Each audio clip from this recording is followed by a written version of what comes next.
Ouvi um artista dizer que a arte é o que ajuda a reconhecer a beleza que existe à nossa volta.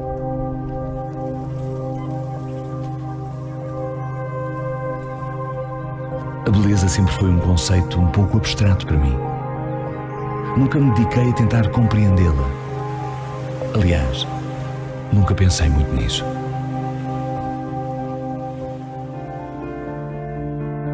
A vida passa a correr e mal crescemos, começamos logo a trabalhar. E, entretanto, todos aqueles sonhos aventureiros sobre terras longínquas,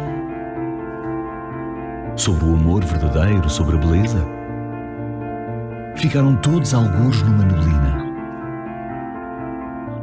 Entre o caminho para o trabalho e o regresso a casa, a vida transforma-se em rotina. Numa rotina confortável, é certo.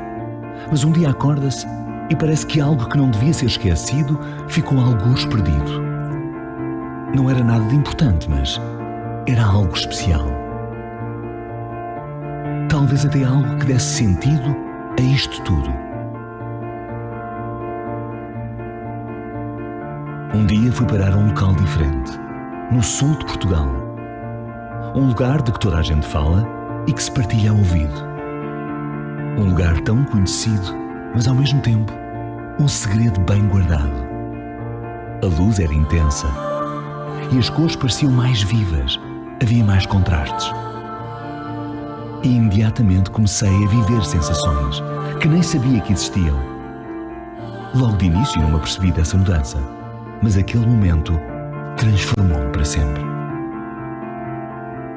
Aqui os dias passam devagar. Talvez seja o balanço suave das ondas que impõem o ritmo, talvez seja outra coisa, não sei. Mas aqui tudo acontece no tempo certo, e assim se desvenda a beleza. No sopro quente do vento, na sombra das árvores, no murmúrio do mar. Descobri aqui que a vida vale a pena ser vivida, vale a pena ser partilhada. E que apesar de tudo, temos sempre tempo para dançar. Descobri que aqui podes encontrar o teu lugar, a tua casa. Aqui encontras-te a ti próprio.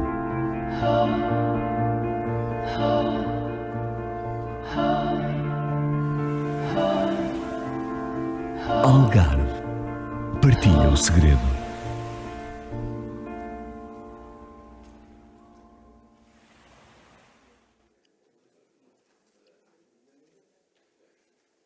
É de facto um privilégio termos este nosso Algarve. Bom dia, bem-vindos ao segundo dia do 5º Congresso Luso-Brasileiro de Auditores Fiscais. Vamos dar início ao primeiro painel da manhã sobre tributação e desigualdade de género. Numa altura em que no Brasil se discute a reforma tributária, vários especialistas têm defendido que este sistema, que é centrado essencialmente nos impostos indiretos, tem colocado um ónus sobre as mulheres, fragilizando não só a sua posição socioeconómica, mas também a sua própria autonomia. A reflexão interessante e pertinente também aqui em Portugal, onde há vários defendem a necessidade de uma reforma fiscal bastante profunda, que não acontece desde os anos 80. O grande desafio dos sistemas fiscais contemporâneos é a procura de soluções fiscais justas e igualitárias e, ao mesmo tempo, simples e competitivas. A frase não é minha, é de Cidália Lopes, uma das oradoras deste primeiro painel e que está connosco remotamente e a quem saúdo, com um percurso académico na área da economia, doutorou-se em gestão pela Faculdade de Economia da Universidade de Coimbra, é docente na Coimbra Business School, onde leciona na área fiscal e faz parte do Conselho Científico da Associação Fiscal Portuguesa. É também formadora da Ordem dos Contabilistas Certificados, que lhe atribuiu o prémio Professor Dr. António Sousa Franco pela obra Quanto Custa Pagar Impostos em Portugal. Bem-vinda. Apresento também Sofia Afonso Ferreira, quem convido para vir ao palco, é consultora de comunicação e que em 2018 fundou o Movimento Cívico Democracia 21, ano em que venceu as eleições no partido The Alliance of Liberals and Democrats for Europe, em Bruxelas, cumprindo uma comissão de 2 anos no Individual Members Steering Committee. Em 2020, foi eleita vice-presidente no Congresso do partido Nós Cidadãos, cargo que manteve até às eleições autárquicas deste ano. Temos connosco também Tatiana Piscitelli, que está connosco remotamente também, doutorada em Direito pela Universidade de São Paulo e docente da Escola de Direito de São Paulo, da Fundação Getúlio Vargas, onde é também coordenadora do Núcleo de Direito Tributário do Mestrado Profissional. É autora do blog Fio da Meada, do jornal Valor Económico, e é presidente da Comissão Especial de Direito Tributário da Ordem dos Advogados do Brasil, São Paulo. A moderação vai ficar a cargo de Rubens Roriz, a quem chamo também ao palco, é graduado em Ciências Contábeis, Teologia e Direito e é auditor fiscal da Receita do Distrito Federal nas áreas de fiscalização e tributação. Atualmente é presidente do Sindicato Nacional dos Auditores Fiscais da Receita Federal do Brasil e também vice-presidente da Federação Brasileira de Associações de Fiscais de Tributos Estaduais. E é a ele que passo aqui a condução dos trabalhos para começar então este painel. Bom trabalho a todos e um bom dia.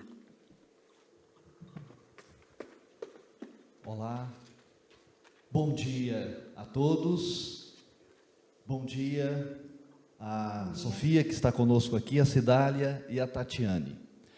Bom dia. Bom dia a vocês que estão presenciais aqui conosco e também aqueles que não estão aqui, aqueles de longe. Aqui são os de perto. E os de longe, você, inspetor, inspetora, que está aqui em Portugal, nos assistindo, e também de além-mar, você que está aí no Brasil, nossos amigos e amigas, auditoras e auditores. Sejam todos bem-vindos. Bem-vindo a esse primeiro painel deste dia, o segundo dia do nosso congresso. E hoje nós vamos estar, como já foi dito aqui pela nossa mestre de cerimônias, o tema é tributação e desigualdade de gênero. Permita-me fazer uma brevíssima introdução ao tema, para daí passarmos aqui às nossas palestrantes.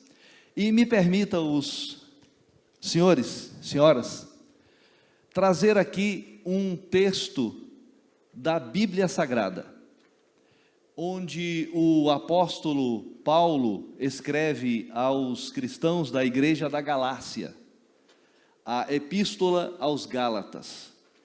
E esta epístola, no capítulo 3 e o versículo 28, na nova tradução na linguagem de hoje, ela diz o seguinte, olha só: desse modo, não existe diferença entre judeus e não judeus, entre escravos e pessoas livres, entre homens e mulheres.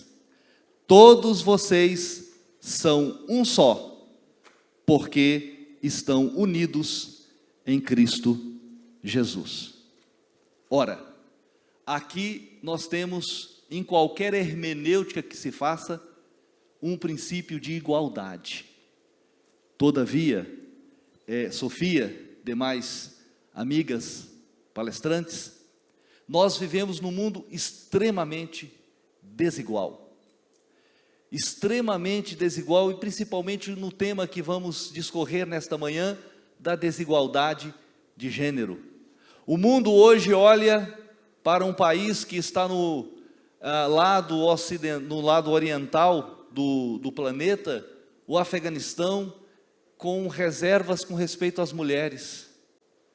As meninas da África, que são sequestradas, as meninas adolescentes do Brasil que fazem um processo de iniciação sexual precoce na prostituição, e tantos outros exemplos que poderíamos trazer aqui, mas hoje o que nós queremos debater e trazer para todos nós a reflexão é como a tributação pode reduzir, minimizar esta desigualdade cruel de gênero que existe mundo afora. E aí temos as experiências aqui de Portugal, Europa, e temos as experiências do Brasil. Então, é isso que nós vamos fazer nessa manhã. Eu quero aqui saudar mais uma vez a Cidália, a Sofia e a Tatiane.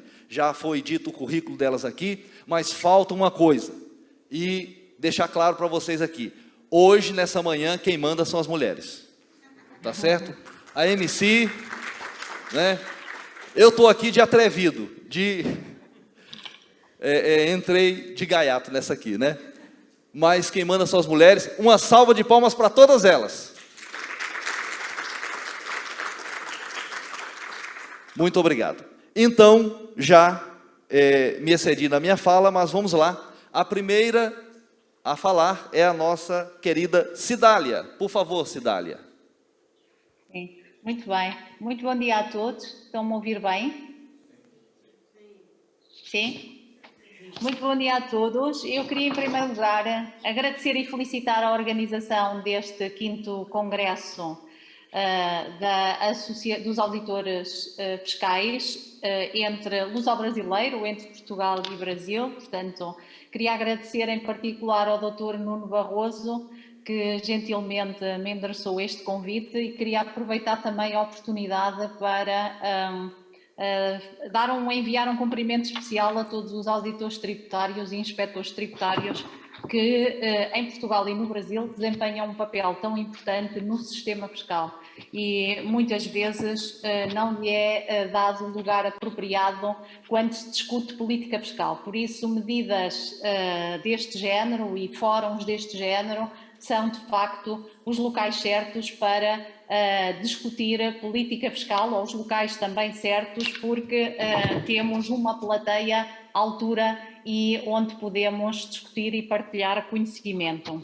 Queria também cumprimentar as minhas colegas de painel, a doutora Sofia Afonso Ferreira e a doutora Tatiana Pichitelli, da Fundação Getúlio Vargas, e, por fim, também o nosso querido moderador, o Dr. Rubens Roriz, que ainda bem e a favor da diversidade, porque género e discutir género é discutir diversidade, e portanto ainda bem que este painel tem 3 mulheres e 1 homem, porque género é diversidade e portanto fico contente com isso, é um painel muito apropriado.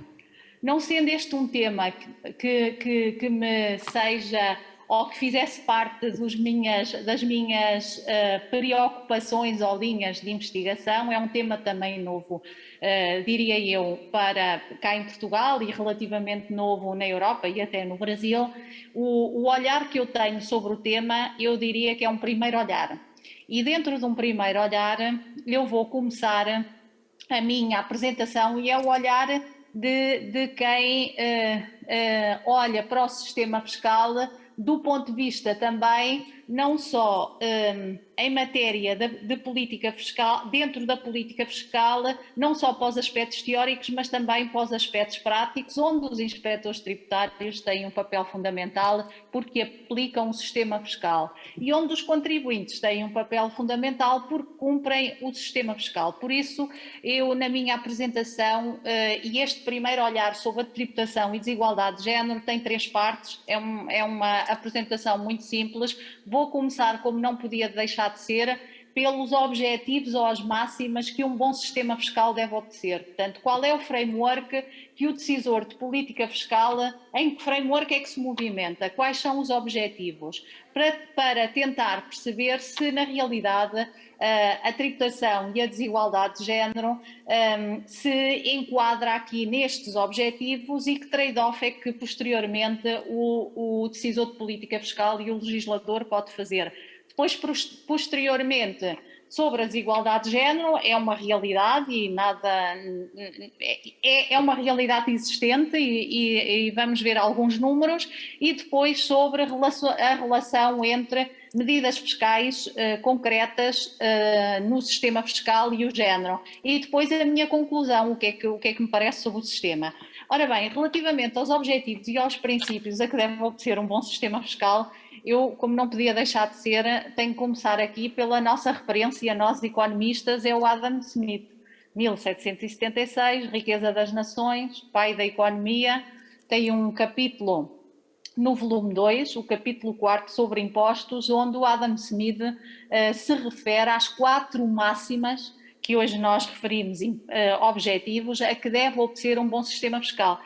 E essas máximas estão particularmente desenvolvidas, as primeiras 3, que continuam super atuais, e as 2 mais recentes, que já Adam Smith falava com bastante, ou que sublinhava como bastante importante a simplicidade e os custos de contexto.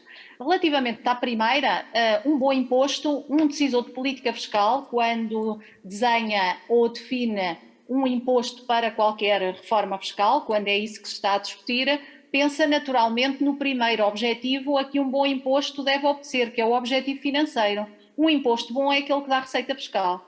E, portanto, um imposto não é bom se não der muita receita fiscal. Neste ponto de vista, temos impostos muito bons cá em Portugal, como é o caso do IVA, é o imposto que mais contribui para a receita fiscal, o IRS a seguir, o IRC a seguir, o imposto sobre os combustíveis, são aqueles que mais contribuem para a totalidade da receita fiscal.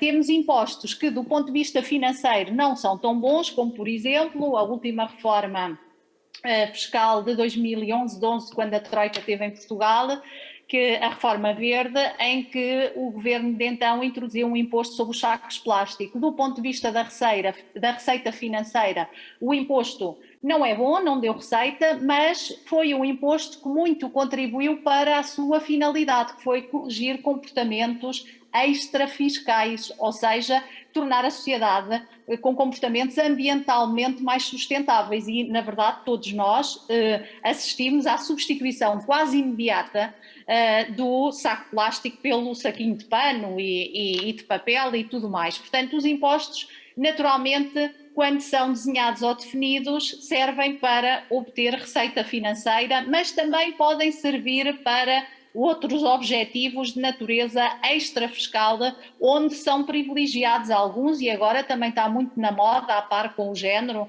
e a desigualdade, o green e o sustentável, tanto é também um tema da ordem do dia em Portugal e na União Europeia e também lá fora, certamente. Este é o primeiro objetivo. O segundo objetivo é que deve obter um bom imposto, e quando o decisor fiscal o desenha, é a equidade.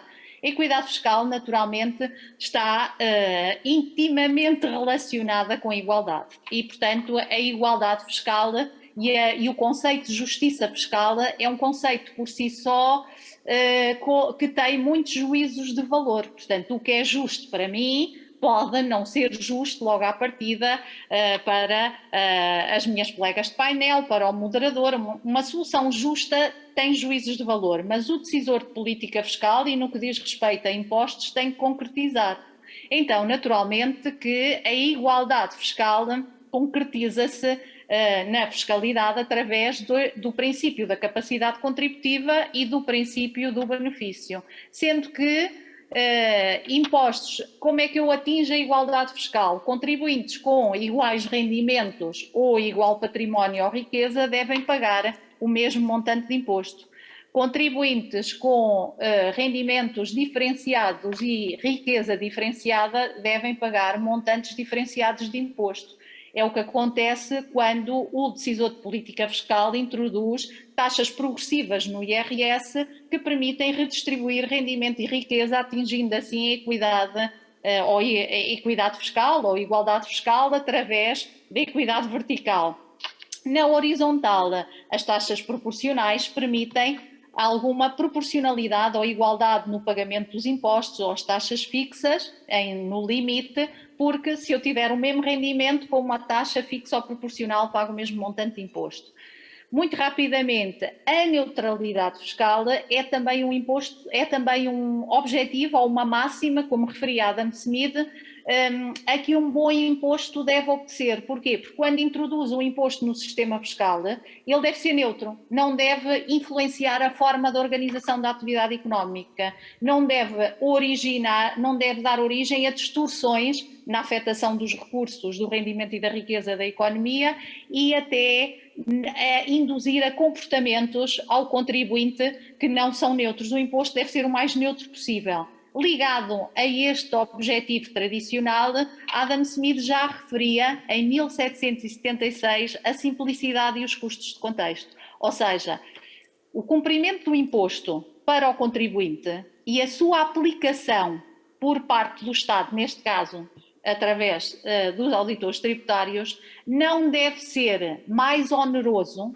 ou não deve custar tanto para o Estado e para os contribuintes como o sacrifício financeiro que é do contribuinte pagar o imposto, que é o encargo monetário. Portanto, deve ser um imposto fácil de entender, simples e que incentive o cumprimento fiscal voluntário. Portanto, esta é uma área de investigação que tem sido a minha nos últimos 10 anos, fez parte da minha tese do doutoramento e que, de facto, passou a fazer parte da agenda de muitas reformas e simplificações fiscais aqui na Europa, principalmente na década de 90 e 2000, quando os sistemas fiscais se tornaram tão complexos, quase como uma manta de retalhos, devido à primazia da equidade a seguir à Segunda Guerra Mundial por parte dos sistemas fiscais dos países mais desenvolvidos, ao querer usar tanto o sistema fiscal para chegar à justiça fiscal e social, não é, da sociedade e da economia. Há um último objetivo que muitas vezes não aparece nos nossos manuais da fiscalidade mais recentes, mas que é um objetivo tão ou mais importante que aqueles que eu referi antes, que é o da concorrência fiscal ou da competitividade fiscal. Um sistema fiscal não está isolado e, portanto, para Portugal é extremamente difícil introduzir uma medida no sistema fiscal que Espanha tenha melhor, Itália tenha melhor, França tenha melhor. Isto porque um investidor estrangeiro, quando olha para a Europa, não olha para Portugal especificamente, olha para a Europa e olha para a Europa no seu todo. E, portanto, o sistema fiscal português, neste caso, tem que saber captar, ser competitivo. E, portanto, se a maioria dos países da Europa estão a descer a taxa de tributação do imposto de sociedades, nós também tivemos que descer. E a nossa taxa de tributação do imposto de sociedades em 89, 90, como todos nos recordamos bem, era praticamente quase 40%, igual ao último escalão de IRS, da taxa progressiva de IRS, que também era 40%, portanto, por forma a não haver flutuações entre o IRS e o IRC, e hoje a nossa taxa de IRC é 21%, praticamente metade. Isto porquê? Por causa do movimento que se assistiu na Europa das reformas fiscais dos países mais desenvolvidos, que era o BBRR, alargar as bases e reduzir as taxas. E nós também aderimos a esse movimento sob pena de não conseguirmos atrair e fixar cá investimento estrangeiro. Portanto, diria eu que este é o framework, é neste quadrado que qualquer decisor de política fiscal, quando pensa em introduzir alterações no sistema fiscal, tem que se movimentar, que é o imposto tem que dar receita, porque é a principal finalidade dos impostos, tem que ser justo, o mais justo possível, tem que ser neutro, tem que ser simples, com baixos custos de tributação, quer para o contribuinte, quer para a autoridade tributária, e tem que ser competitivo. Se me perguntarem assim, há sistemas fiscais que obedeçam a todos estes objetivos? Não há. Não há sistemas fiscais ideais, é impossível haver um sistema fiscal que dê receita, que seja equitativo, que seja neutro, que seja simples e tudo ao mesmo tempo. O que é que o legislador e o decisor de política fiscal têm que fazer? Escolhas, trade-offs. Às vezes vai ter que decidir ter impostos menos justos, mas mais simples. Ou ter impostos financeiramente tão bons, mas mais neutros e mais simples. Ou seja, há aqui um trade-off tendencialmente, quando eu introduzo muitas medidas fiscais com muita diferenciação, eu estou a tentar atingir a justiça ou a equidade. Mas não posso esquecer do outro lado. Quanto mais diferenciado é o sistema fiscal, mais complexo ele é, menos simples, menos difícil de compreender por parte dos contribuintes e AT, e torna-se um processo mais difícil para o contribuinte. Era com esta primeira análise que eu gostava de começar ou de inserir, não é? Começar a inserir o meu painel sobre a tributação e a desigualdade. Portanto, a desigualdade é esta equidade fiscal que falámos aqui, equidade horizontal, vertical, é a justiça, são os juízos de valor, que na fiscalidade vamos pela não discriminação, pela neutralidade, pelo tratamento de igualdade. Em relação ao género, a desigualdade de género é uma longa história, portanto, em termos económicos e sociais, eu diria que há alguma legislação que provavelmente as minhas colegas conhecerão melhor que eu e falarão disso, mas que eu sublinhava aqui a Declaração Universal dos Direitos Humanos, que foi aprovada em 1948, com 48 votos a favor e 8 abstenções, onde se proclama a igualdade de direitos de homens e mulheres. Em 1969, a Convenção sobre todas as formas de discriminação contra a mulher, também aprovada com 188 países, consideravam que, de facto, o desenvolvimento de um país ou de qualquer economia só se consegue com igualdade de condições e de participação de todos os cidadãos e homens e mulheres em igualdade. A Conferência de Pequim, em 1995, mais recentemente, com 189 países, onde se sublinhou uma vez mais a necessidade de trazer para o debate a participação plena e igualitária das mulheres na vida política, civil, económica e social, e apelando à não discriminação com base no género. Como é que estamos hoje? 25 anos depois, a igualdade de género continua a ser uma longa história. Há muitos estudos hoje que, de facto, sublinham que a pandemia acentua mais as fragilidades, eu não diria das mulheres, mas dos grupos mais frágeis. Os mais pobres estão mais pobres, as mulheres inserem-se muitas vezes nestes grupos mais frágeis e, portanto, a fragilidade é maior.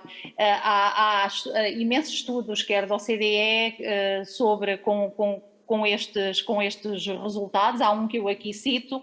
Esta é uma matéria muito querida da minha colega Clotilde Palma, que trabalha, que é também docente universitária e que tem acompanhado também este assunto e portanto, que aqui citei a este propósito. Referi também aqui, 25 anos depois, uma frase recente do nosso secretário-geral da ONU, António Guterres, que, a propósito da pandemia e dos efeitos da pandemia e do Covid, referiu que mulheres e raparigas aguentam o pior do grande impacto social e económico da pandemia. Portanto, continua a ser, as desigualdades foram aqui referidas, inclusivamente pelo nosso moderador também no início do debate.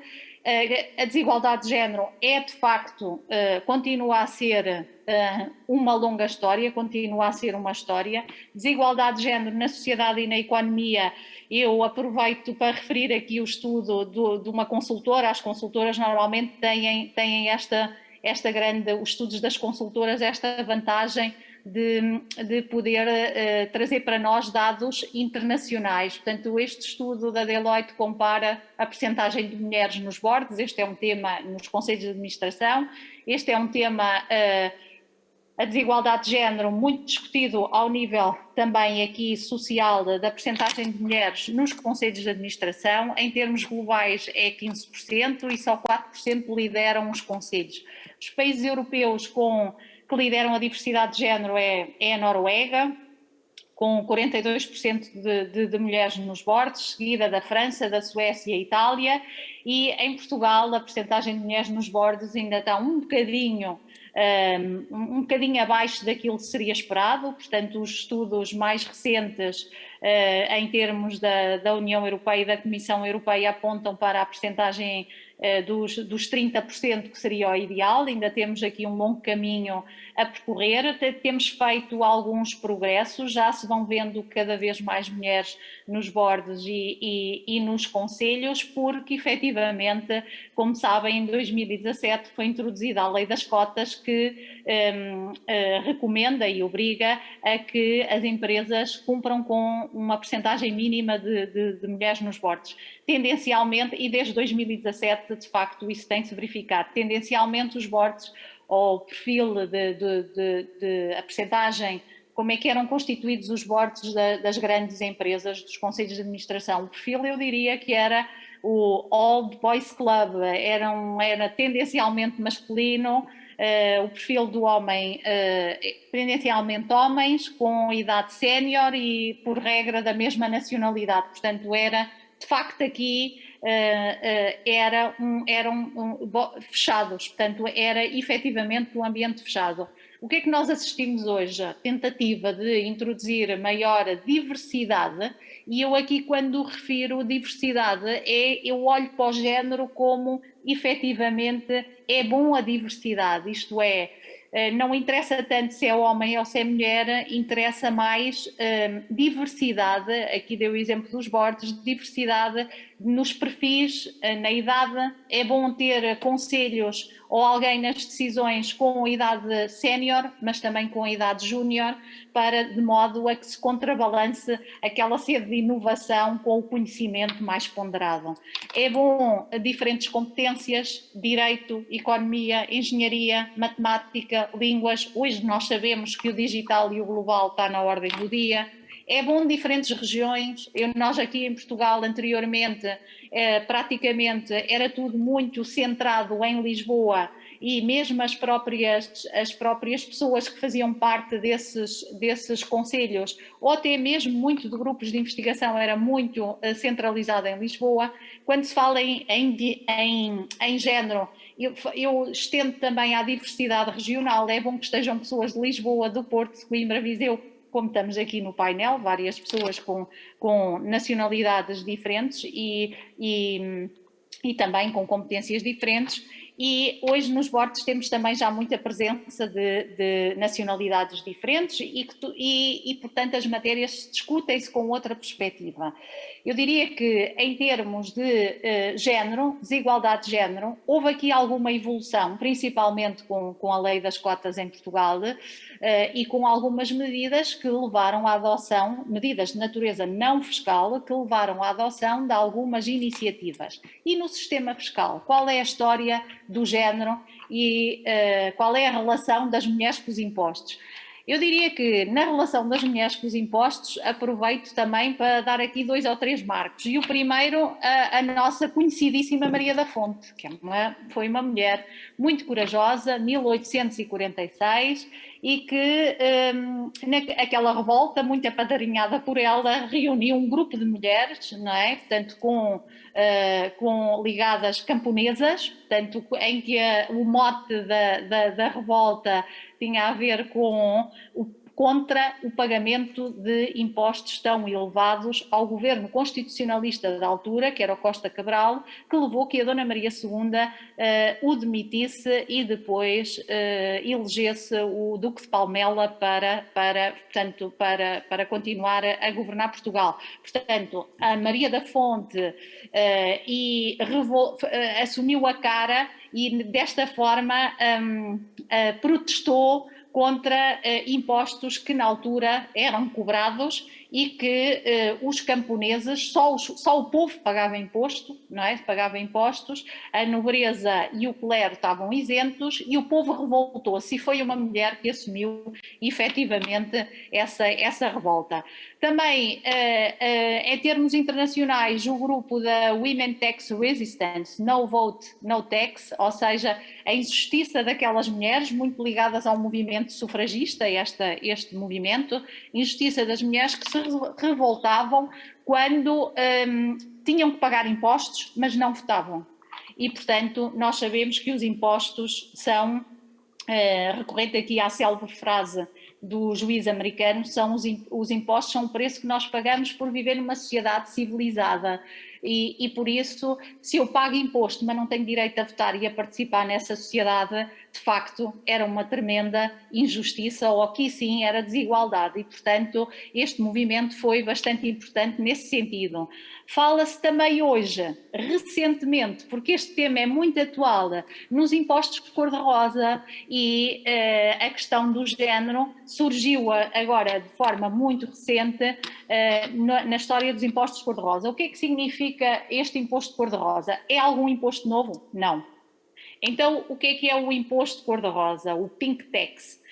Não é nenhum imposto novo. não é nenhum imposto para as mulheres, significa que os produtos, ou este imposto cor-de-rosa, tende a diferenciar ou a tributar mais as mulheres pelo facto de alguns produtos de natureza feminina serem mais caros que os produtos de natureza masculina. Há alguns estudos que concluem que mulheres pagam mais 42% que os homens em alguns bens. Há muitos, o primeiro estudo foi de 2015, é um estudo americano do Departamento de Assuntos do Consumidor da cidade de Nova Iorque, que até apresenta a taxa em 800 produtos, em média as mulheres pagam mais 7% que os homens. Posteriormente, surgem também uma série de estudos que diz que, em termos de encargos de importação aduaneiros, também para as mulheres os produtos são tendencialmente mais caros. Se forem à internet ou a qualquer site, aparece imensos estudos desta natureza em que fazem a relação custa mais, é mais caro ser mulher. E, portanto, os impostos cor-de-rosa é mais caro para produtos de higiene pessoal, é mais caro para o vestuário, é mais caro para os acessórios, é mais caro... Portanto, há uma série... Não é nenhum imposto novo, o imposto cor-de-rosa é uma diferenciação para as mulheres. Eu achei interessante e peguei aqui numa tabela até de uma revista feminina destas que nós costumamos também olhar, onde aparecia no número deste ano, já não me recordo qual é que era a revista, mas deixem-me ver aqui que eu até achei engraçado. Era aquela revista Saber Viver, que é uma revista feminina e que tem também muito ecológica, e que vinha um artigo neste mês de outubro sobre, eu costumo comprar essa revista e nem de propósito, sobre os impostos cor-de-rosa. Impostos cor-de-rosa é mais caro ser mulher. E onde apareciam estas diferenças? Um perfume de homem custa 83 euros, por regra, a da mulher 97. As calças, pronto, uma série de produtos. Uma lâmina de barbear 2 euros, mas se for uma lâmina depilatória 3,45 euros. E depois com uma discussão grande, porque é que a lâmina era mais cara para a mulher e menos cara para o homem, porque é que o shampoo era mais cara para a mulher, menos cara para o homem. Enfim, e muitos a advertirem que tinha a ver com a utilização, porque uma lâmina de barbear o homem usa todos os dias, a mulher não usa todos os dias a outra. Pronto, este é o tema que está aqui em cima da mesa. A verdade é que alguma importância tem sido dada a isto.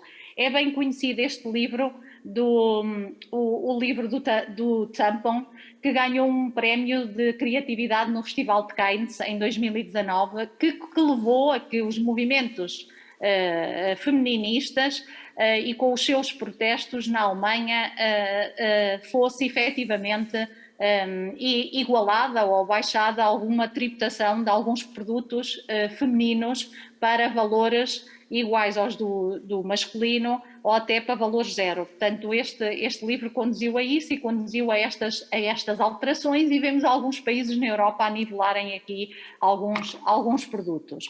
Ora bem, o que é que eu acho? A desigualdade de género, que é uma realidade, há bocado vimos o estudo da consultora que efetivamente as mulheres têm uma presença menos significativa em lugares de direção, em lugares de topo.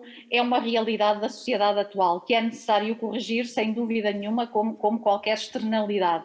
Que os países têm adotado medidas, sim, a lei das cotas é de facto, não sendo o ideal, foi uma medida que contribuiu para isso. Mas também não podemos esquecer hoje que, de facto, em conversa até com alguém de uma consultora, me disse que no processo de recrutamento de auditores, também para eles, existe cotas neste momento, mas é para os homens.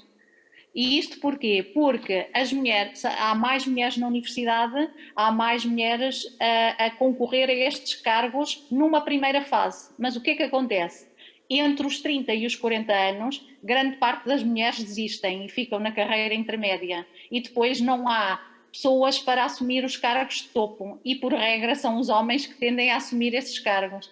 Então, eles têm já neste momento cotas à entrada para entrevistar 50% de mulheres, 50% de homens, ou 60% de mulheres, 40% de homens, mas tendencialmente os currículos e as candidatas que aparecem são 80% de mulheres e 20% de homens.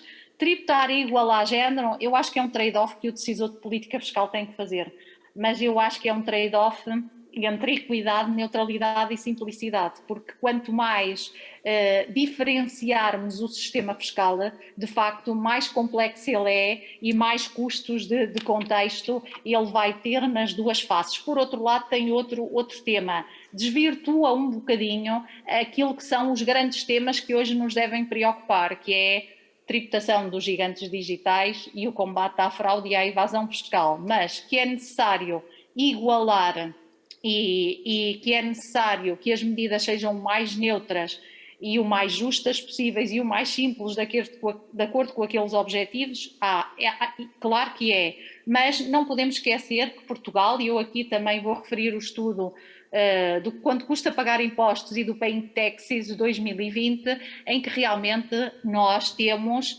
o número de horas para cumprir com o nosso sistema fiscal é significativo, é um sistema complexo, perdemos bastante tempo no cumprimento das obrigações tributárias, o número de interações também, e devo referir que este relatório, neste caso, é um relatório que compara 189 países no mundo inteiro. Nós estamos ainda acima temos feito um percurso muito bom em termos de cumprimento, quer para a autoridade tributária, quer para Portugal, ainda temos algum caminho a percorrer. Aqui neste estudo, eu devo dizer que o Brasil ocupa é um dos países onde custa mais pagar impostos em termos de despender número de horas e pagamentos e interações com a autoridade tributária.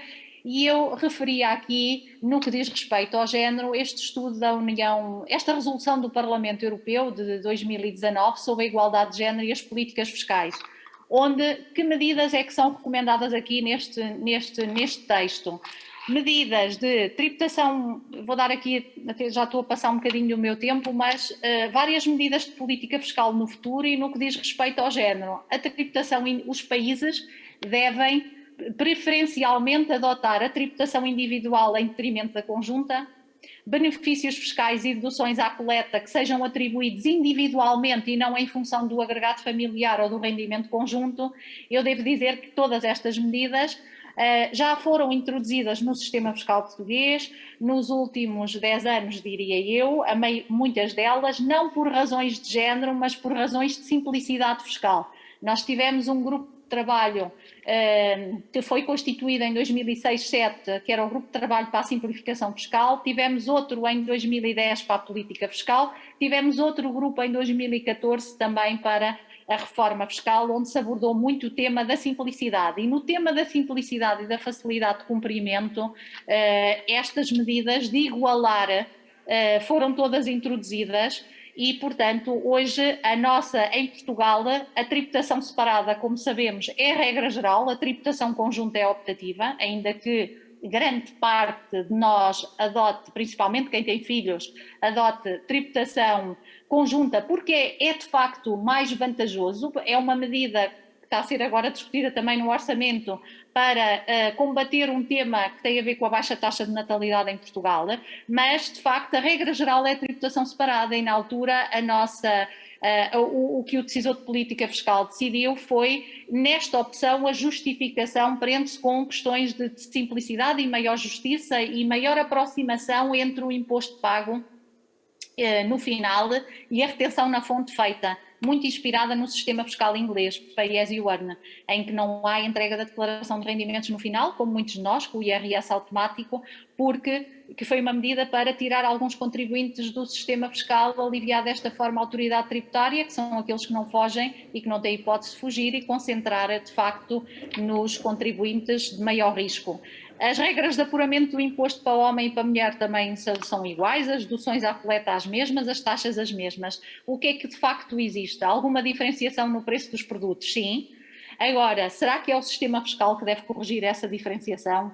Tenho algumas dúvidas, porque também tenho muitas dúvidas que seja que um perfume de homem ou um perfume de mulher, que o de mulher seja mais caro 5 euros ou 7 euros por causa do imposto. O imposto é maior porque o custo do produto se calhar é maior. A verdade é que este é um tema que não me parece que nos tempos que correm que deva ser o sistema fiscal a corrigir. Eu tendo mais a preferir medidas não fiscais. de igualar e manter o sistema fiscal focado, de facto, na obtenção de receita fiscal, medidas de equidade e justiça fiscal e neutralidade, simplicidade sim, e medidas não fiscais boas para o ambiente, para se existir alguma desigualdade de género, para a igualdade de género, mas acho que o sistema fiscal, na minha opinião, deve ser o mais simples, claro, para o contribuinte e para quem cumpra. Acabo como comecei, tributar, definir impostos, cumprir, são decisões difíceis que envolvem escolhas e que são as escolhas daqueles 5 objetivos que falei no início. Os impostos do futuro e as medidas do futuro têm que ter sempre estas 5 preocupações que falei no início.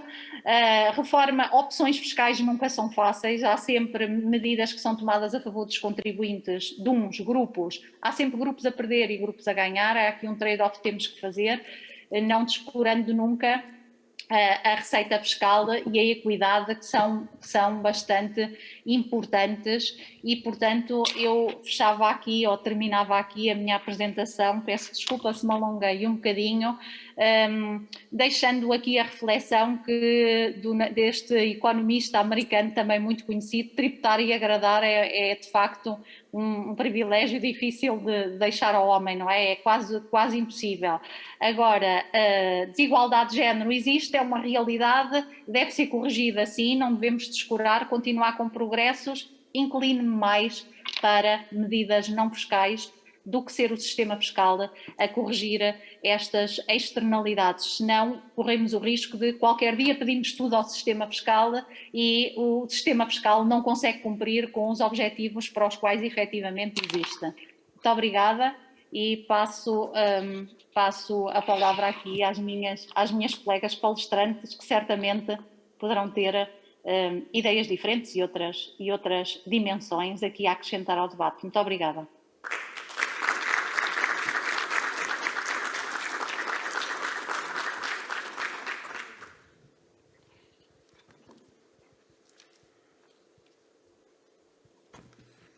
Ora, bom dia a todos. Queria começar por agradecer o convite para estar aqui no Congresso e, em particular, ao Dr. Nuno Barroso. Eu discordo um pouco da minha colega, que acabou de falar em vários pontos, e eu comecei por... Antes disso, vamos falar aqui de uma questão importante que está a decorrer em Portugal.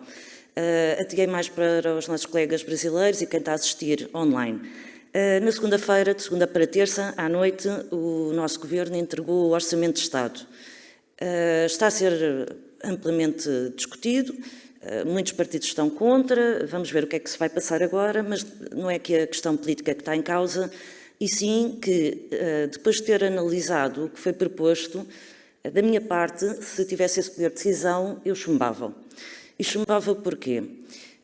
Porque, como sabem, estamos em pandemia, é uma questão global e eu, ao contrário da minha colega, eu penso que será mesmo os impostos e uma certa reforma fiscal que tem que haver, que contemple e que resolva alguns problemas que estamos a passar, que já tínhamos e que a pandemia veio agravar de forma exponencial.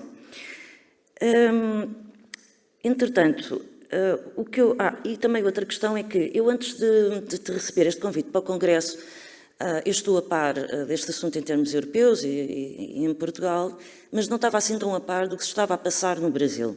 E tenho a dizer, estou muito expectante para ouvir a minha próxima colega aqui de debate. Pareceu-me que o Brasil até estaria à nossa frente em muitas questões, pelo menos na forma como estão a colocar o assunto e a fazer pressão para que algumas mudanças aconteçam. Eu não sei se isto é só uma percepção, se é a realidade, mas depois, a seguir, o debate continuará e a minha colega, com certeza, estará muito mais habilitada do que eu para falar na situação no Brasil. Ao contrário da minha colega que falou, eu não acredito que basta estabelecer leis em termos de uma igualdade e que isso resolve tudo. Não, de todo. E, por exemplo, eu não sou a favor da lei das cotas, que foi aqui mencionada, que foi em Portugal, foi implementada em 2017. Eu não concordo. Eu sou pelo mérito. e independentemente do género. Já na parte fiscal, eu penso que tem um papel fundamental a desempenhar. Eu fui ver todas as diretrizes em termos da União Europeia, que saíram até dezembro de 2019, antes da pandemia, que veio baralhar muitas contas, e também os dados que trago aqui referem-se a antes da pandemia, porque, apesar de já termos muitos dados agora, ainda estamos dentro do furacão, ainda não estamos suficientemente longe para conseguir avaliar, fazer uma análise e ter dados cruzados, que é o essencial, para dizer com certeza plena o que é que piorou. Nós só sabemos que piorou muito e que as mulheres foram as mais afetadas em termos profissionais, económicos, porque são cuidadoras por excelência e foi um período que exigiu muito delas. Não estamos a falar só a nível europeu, a Portugal, estamos a falar a nível mundial. E o que eu fiz foi buscar exatamente o que a União Europeia defende em termos fiscais. E começo por dizer, relembrar, que os Estados-membros que compõem a União Europeia são livres de estabelecer as normas relativas às suas políticas fiscais, desde que cumpram as normas na União Europeia. Além disso, as decisões da União Europeia sobre questões fiscais requerem unanimidade dos Estados-membros. Isto é importante, porque o que é que está aqui, no fundo, a dizer? É que todas estas normas que eu agora vou ler foram aprovadas por todos. E não é uma questão de devem ser implementadas. Não, é obrigatório que assim seja. Muitas já foram implementadas, é um facto, a minha colega até já referiu algumas, outras não. E numa altura de pandemia em que as condições se agravaram tanto, que o orçamento entregue esta semana não as contemple, é, quanto a mim, gravíssimo. Eu vou tentar ser rápida a ler para não vos dar aqui uma grande seca, com alguns comentários pelo meio, mas penso que os pontos que aqui vou elencar são realmente muito importantes e deveriam ser o ponto de partida para, pronto, não só o orçamento, mas também para repensarmos um pouco que medidas é que teremos mesmo que adotar e muito rapidamente. Até relembro que a pandemia ainda não está resolvida e não sabemos o que é que vai acontecer. Desde o Tratado de Lisboa, que incorporou a Carta dos Direitos Fundamentais no direito primário, desde o Tratado de Lisboa, os Estados têm uma obrigação juridicamente vinculativa de promover a igualdade de género nas suas políticas e ações. Têm uma obrigação, reparem na palavra obrigação, considerando que o efeito acumulado das várias disparidades que afetam as mulheres, disparidades salariais e no emprego, interrupções das carreiras, para prestações de cuidados aos filhos, emprego a tempo inteiro ou parcial, contribui também significativamente para as disparidades nos salários e nas pensões, traduzindo-se numa maior exposição ao risco de pobreza ou de exclusão social para as mulheres, com repercussões negativas extensivas igualmente aos filhos e às famílias. Isto não é só um problema de género das mulheres, isto é um problema das famílias também, é um problema dos países. E agora, vamos aos números, que é o que eu gosto, porque nada como olharmos para os números para termos uma percepção exata do que falamos. Em 2019, portanto, antes da pandemia, se números que relembro de dezembro de 2019, as mulheres continuavam a estar subrepresentadas no mercado de trabalho, então, em toda a União Europeia, registrando uma taxa de emprego global cerca de 12% inferior à dos homens e 31,5% das mulheres trabalhavam a tempo parcial em comparação com 8,2% dos homens. A disparidade de género também tem efeito nas pensões, atendendo a que na União Europeia ascende em média a perto de 40%, devido às desigualdades acumuladas ao longo da vida das mulheres e aos respectivos períodos de ausência no mercado de trabalho.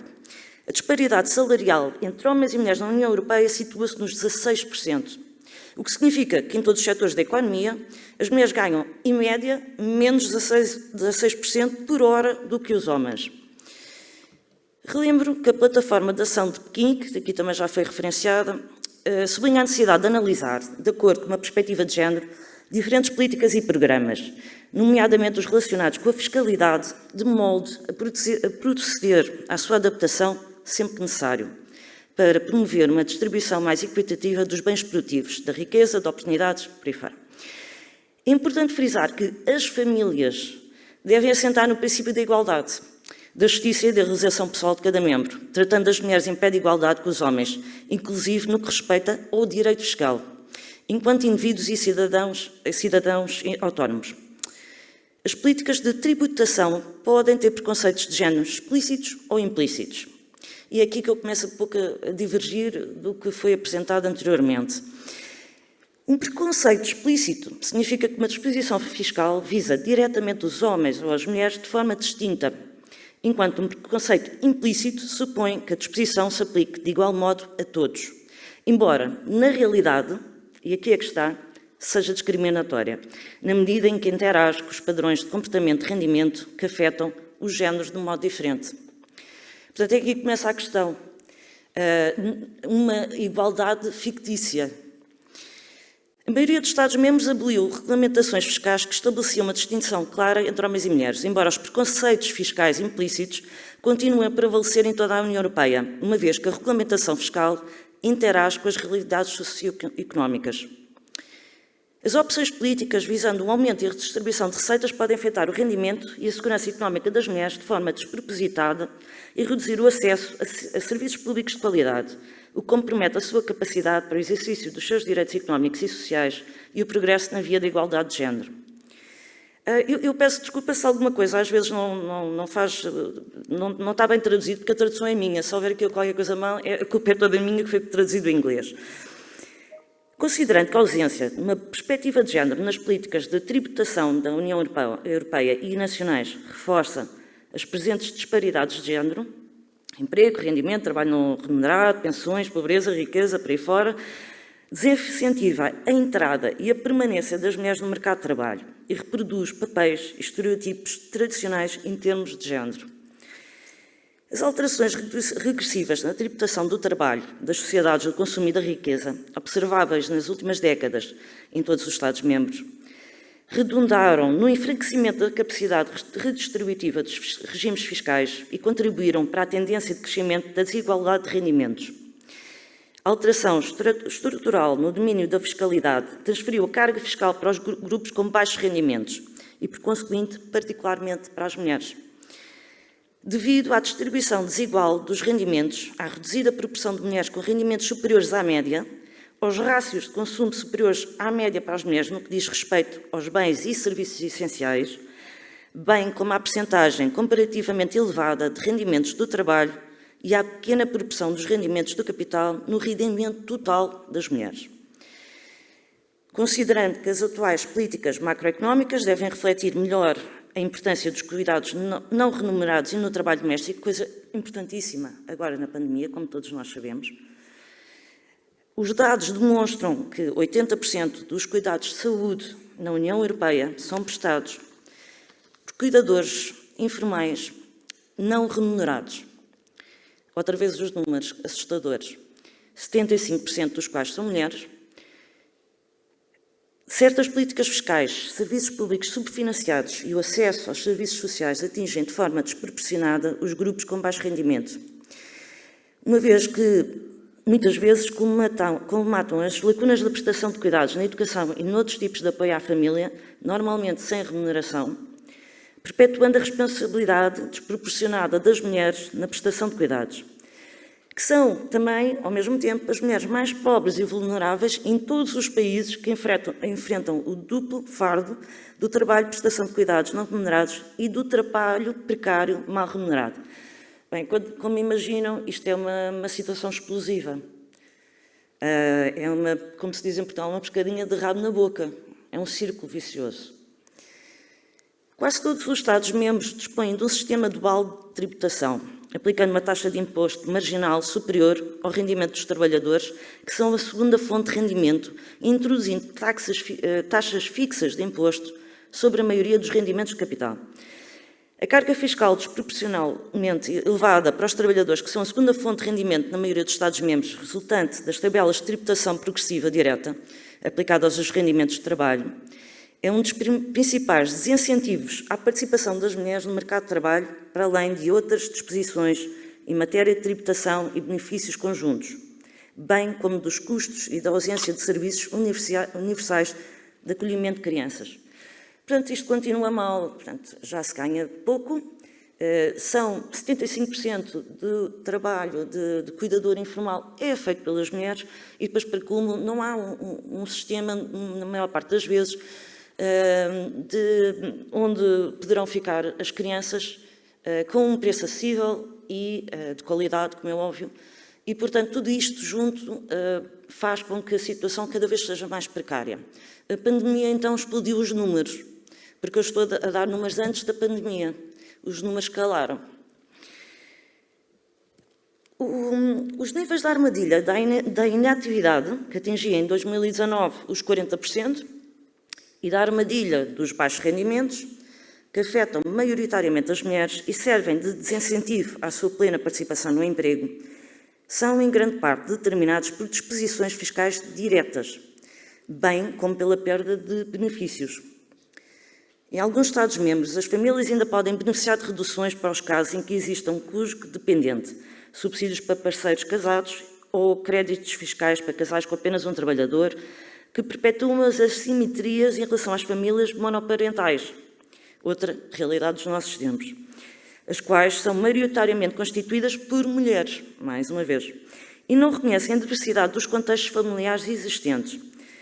Esses benefícios fiscais habitualmente desincentivam as mulheres de acederem ao mercado de trabalho e, direta e indiretamente, provocam a reafetação do tempo passado do trabalho remunerado para não remunerado.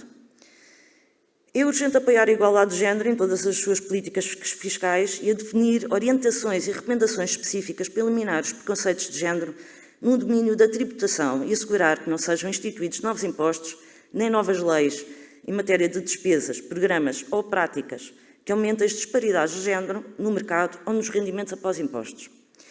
Agora vou aqui passar por uma parte mais concreta, que também a minha colega também já mencionou, tem a ver com a fiscalidade direta e a tributação do rendimento das pessoas singulares. As políticas fiscais têm consequências diversas em diferentes tipos de agregados familiares. Os sistemas fiscais devem deixar de se basear no pressuposto de que os agregados familiares agrupam e partilham os seus fundos de forma igual. A tributação individual é determinante para alcançar a justiça fiscal para as mulheres. Este é um ponto que realmente eu não posso concordar menos. É aqui que reside muito dos problemas. É essencial que homens e mulheres se tornem assalariados iguais e prestadores de cuidados iguais. Sem isto é difícil realmente atingir a igualdade. O preconceito de género também pode verificar-se nas deduções e isenções fiscais relacionadas com o trabalho, nomeadamente no tratamento fiscal favorável das horas extraordinárias, que beneficiam sobretudo as profissões atualmente ocupadas por homens.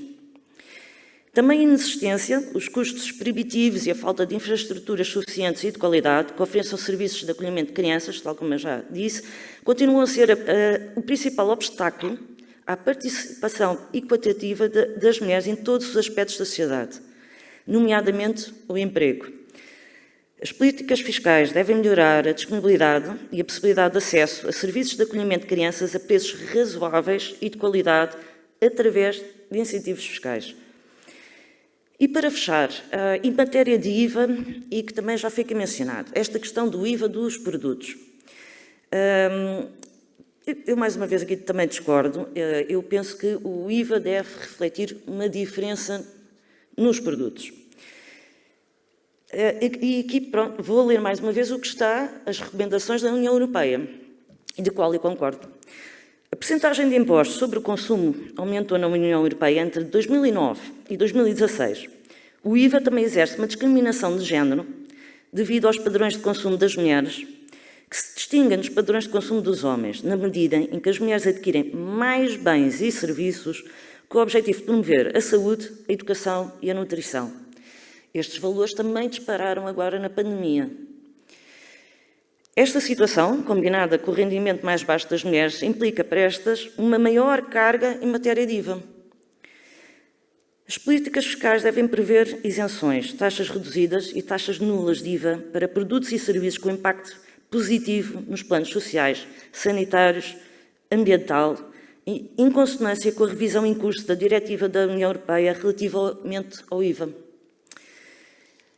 Eu penso que aqui está tudo explícito de qual é o caminho que devemos adotar.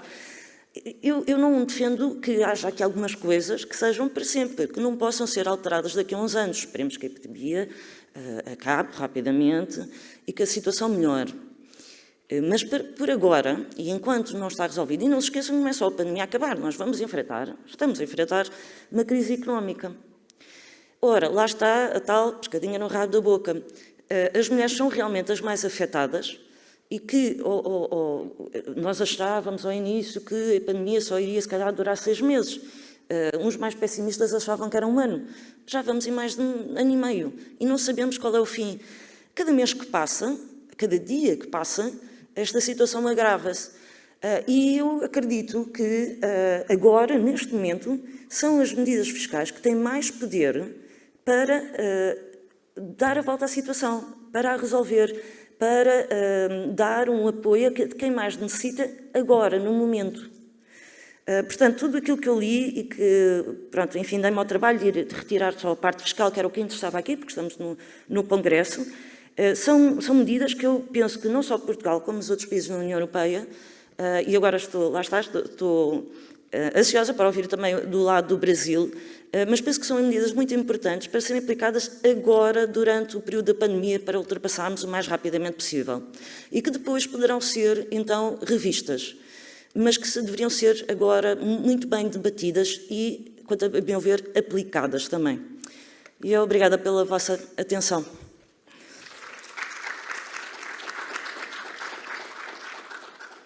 Obrigado a Cidália e a Sofia. E agora vamos para a nossa última painelista, diretamente do Brasil, Tatiane Picistelli. Por favor.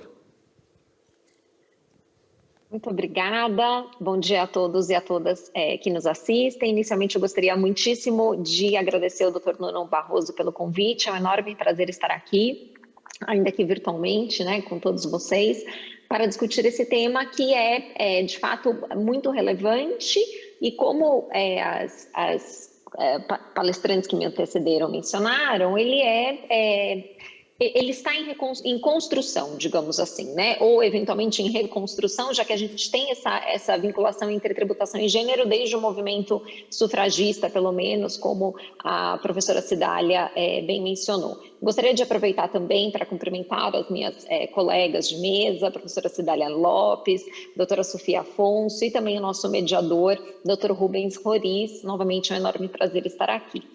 Aqui na perspectiva do Brasil, daqui a pouco eu vou compartilhar uma apresentação, mas o que eu queria dizer é que nós temos tido um debate acadêmico intenso sobre esse tema, sobre o vínculo entre tributação e gênero, e daqui do Brasil é impossível fazer essa análise sem considerar a perspectiva racial, então deve ser uma discussão interseccional, né? Então que olha para tributação, gênero e raça.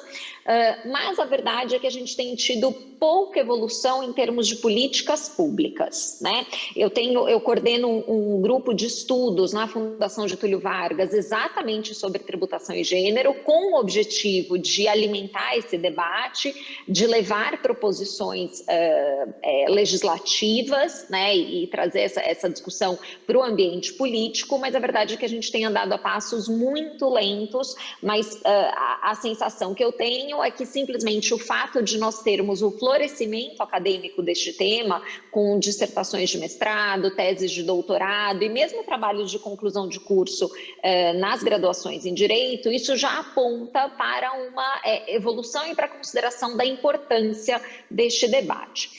Eu vou compartilhar aqui a minha tela, eu tenho uma breve apresentação, mais para pautar essa discussão, como ela é feita, como ela tem sido feita no Brasil, e também suscitar alguns pontos aqui de debate, né? Acho que a primeira questão fundamental a ser considerada é a de que, quando nós estamos falando, né, e nesse aspecto eu acho que a minha fala conversa muito com as anteriores, mas quando a gente fala de tributação e gênero, nós estamos falando sobre realização do princípio da igualdade, né? Não se trata, e acho que isso é muito importante, pelo menos no Brasil, isso é muito importante que fique claro, que não se trata de uma pauta dessas que as pessoas chamam de identitária, ou uma pauta que se relaciona exclusivamente com o interesse das mulheres. No final das contas, nós estamos fazendo uma discussão estrutural sobre a qualidade do sistema tributário, de modo a avaliar se este sistema tributário está adequado da perspectiva da realização do princípio da isonomia e, portanto, é uma discussão mais ampla sobre direitos humanos. E por isso eu tenho dito que é uma discussão que interessa a todos e a todas, né? Não é uma discussão que deve ser feita exclusivamente por mulheres. Naturalmente que aqui no Brasil essa pauta está sendo sim conduzida por professoras, por mulheres, por acadêmicas, mas nós precisamos que esse tema se espraie em toda a academia tributária, ou em toda a academia fiscal, né, como se diz em Portugal, de modo que a gente consiga efetivamente alterar o cenário que nós temos no Brasil, que é um cenário de intensa desigualdade, como eu vou tratar aqui. Mas essa observação inicial é fundamental. Trata-se de uma análise estrutural do sistema tributário para avaliar se ele está sendo capaz de enfrentar corretamente a desigualdade de gênero e, assim, realizar o princípio da igualdade em toda a sua plenitude, ou, ao contrário, se esse sistema tributário, então, responder à pergunta se esse sistema tributário intensifica essas desigualdades, e se ele fizer isso, ele não está cumprindo com o seu papel, pelo menos não com o papel atribuído ao sistema tributário nacional, nos termos da nossa Constituição, da Constituição que foi promulgada em 1988. Dito isso, eu gostaria de trazer alguns dados específicos em relação à realidade brasileira, porque é impossível fazer essa análise sem contextualizar onde está a mulher no Brasil, considerando os espaços de poder, considerando os espaços de acesso, né? E quando a gente olha para esses dados, o que a gente percebe? A gente percebe que as mulheres são a maioria da população brasileira, cerca de 51,8%. Nós somos também a maioria do eleitorado, 52%. Ocupamos 44% das vagas de emprego e somos 55% dos universitários e 53% dos alunos de pós-graduação. Então, nossa presença na sociedade, em termos quantitativos, né, é um dado. Mas e como é a nossa presença em termos de participação política? Ainda que sejamos a maioria do eleitorado, quando nós olhamos para o nosso parlamento, o que nós percebemos é que as mulheres ocupam apenas 15% das vagas na Câmara dos Deputados e 14% das vagas no Senado Federal. Então, é um percentual muitíssimo. E agora, bem recentemente, nós tivemos, né, o ano passado, eleições para as cidades, né, para os municípios. E as mulheres foram apenas 12% dos prefeitos eleitos no primeiro turno em 2020. E do total, foram 651 prefeitas contra 4.750 prefeitos. Ou seja, em termos de representatividade política, representatividade democrática, as mulheres estão numa situação muito desfavorecida em relação aos homens. E junto com esses dados, né, então isso também se reflete aqui na Câmara dos Vereadores, a gente percebe que a quantidade de vereadores, né, de homens, ela é muito superior, como esse meu último quadro, mas junto com esses dados, a gente tem que olhar para uma outra situação, para a situação agora econômica das mulheres e fazendo já a intersecção com raça. Então, no Brasil, além de o Brasil ser um país de população maioria feminina, ele é um país de população maioria negra. Então, 56% da... Além disso, as mulheres negras são 27,8% da população nacional.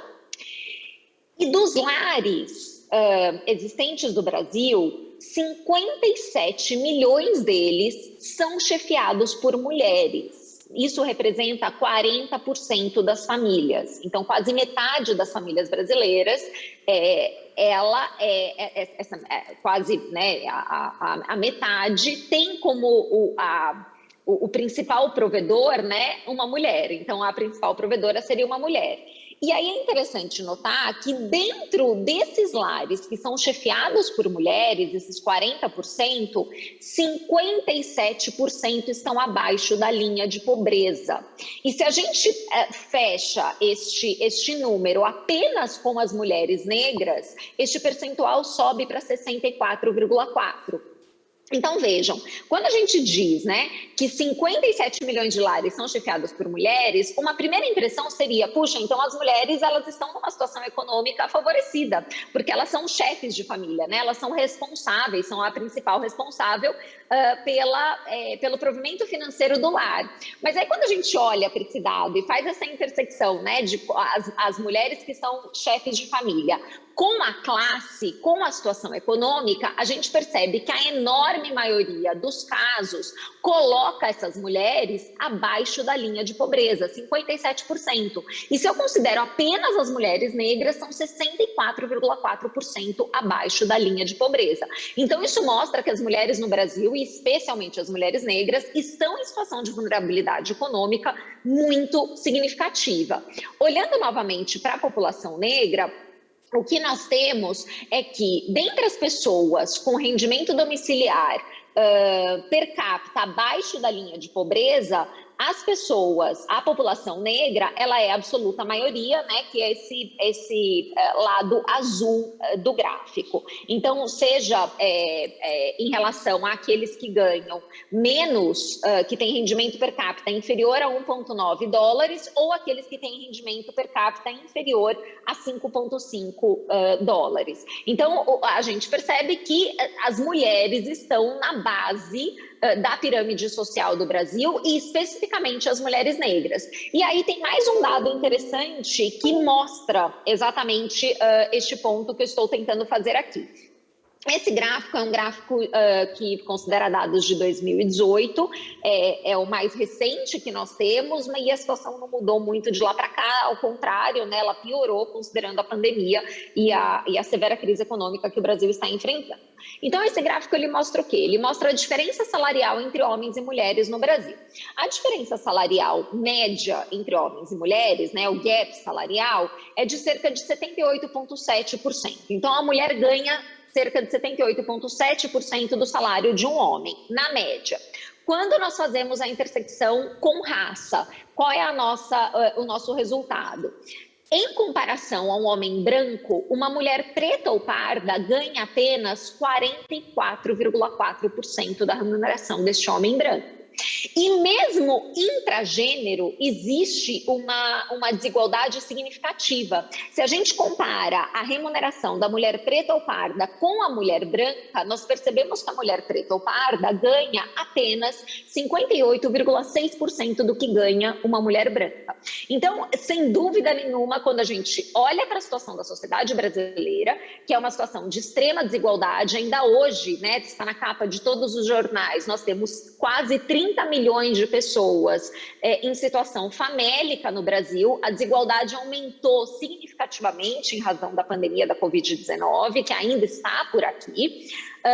O que nós temos é que a situação das mulheres no Brasil é uma situação de extrema precariedade econômica, e essa situação de extrema precariedade atinge mais diretamente a população negra e, consequentemente, as mulheres negras, que, reforço, estão na base da pirâmide social, da nossa pirâmide econômica, a população negra no geral e especificamente as mulheres negras. Muito bem, como isso tudo se relaciona com o direito tributário, com a discussão sobre tributação e gênero?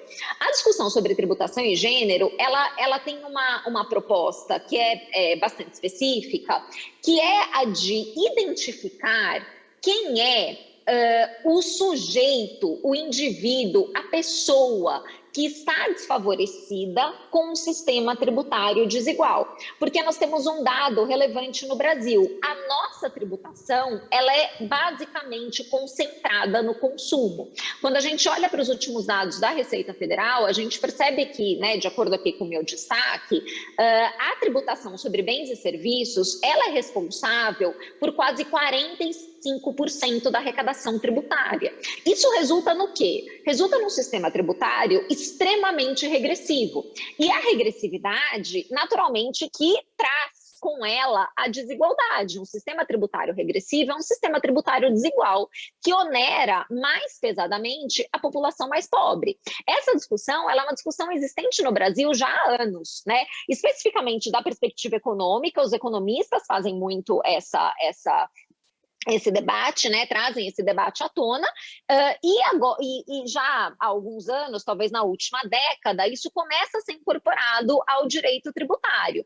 O que a tributação em gênero faz, né, esse debate sobre tributação em gênero, é dar um passo adicional, que é exatamente olhar, bem, tudo bem, eu entendo que nós temos um sistema tributário regressivo, nós precisamos alterar essa estrutura, e nós precisamos alterar essa estrutura porque esta desigualdade, ela afeta exclusivamente as mulheres, ou afeta mais pesadamente as mulheres, especificamente, né, de novo, vou ser repetitiva, as mulheres negras. E quando a gente olha, por exemplo, para a tributação da renda, que seria uma saída para tornar o sistema tributário mais progressivo e, portanto, o sistema tributário mais justo, nós temos que a tributação da renda, ela é muito inferior à tributação do consumo no Brasil. Então, em termos de percentual de arrecadação, a gente tem cerca de 23% da arrecadação resultante da tributação da renda.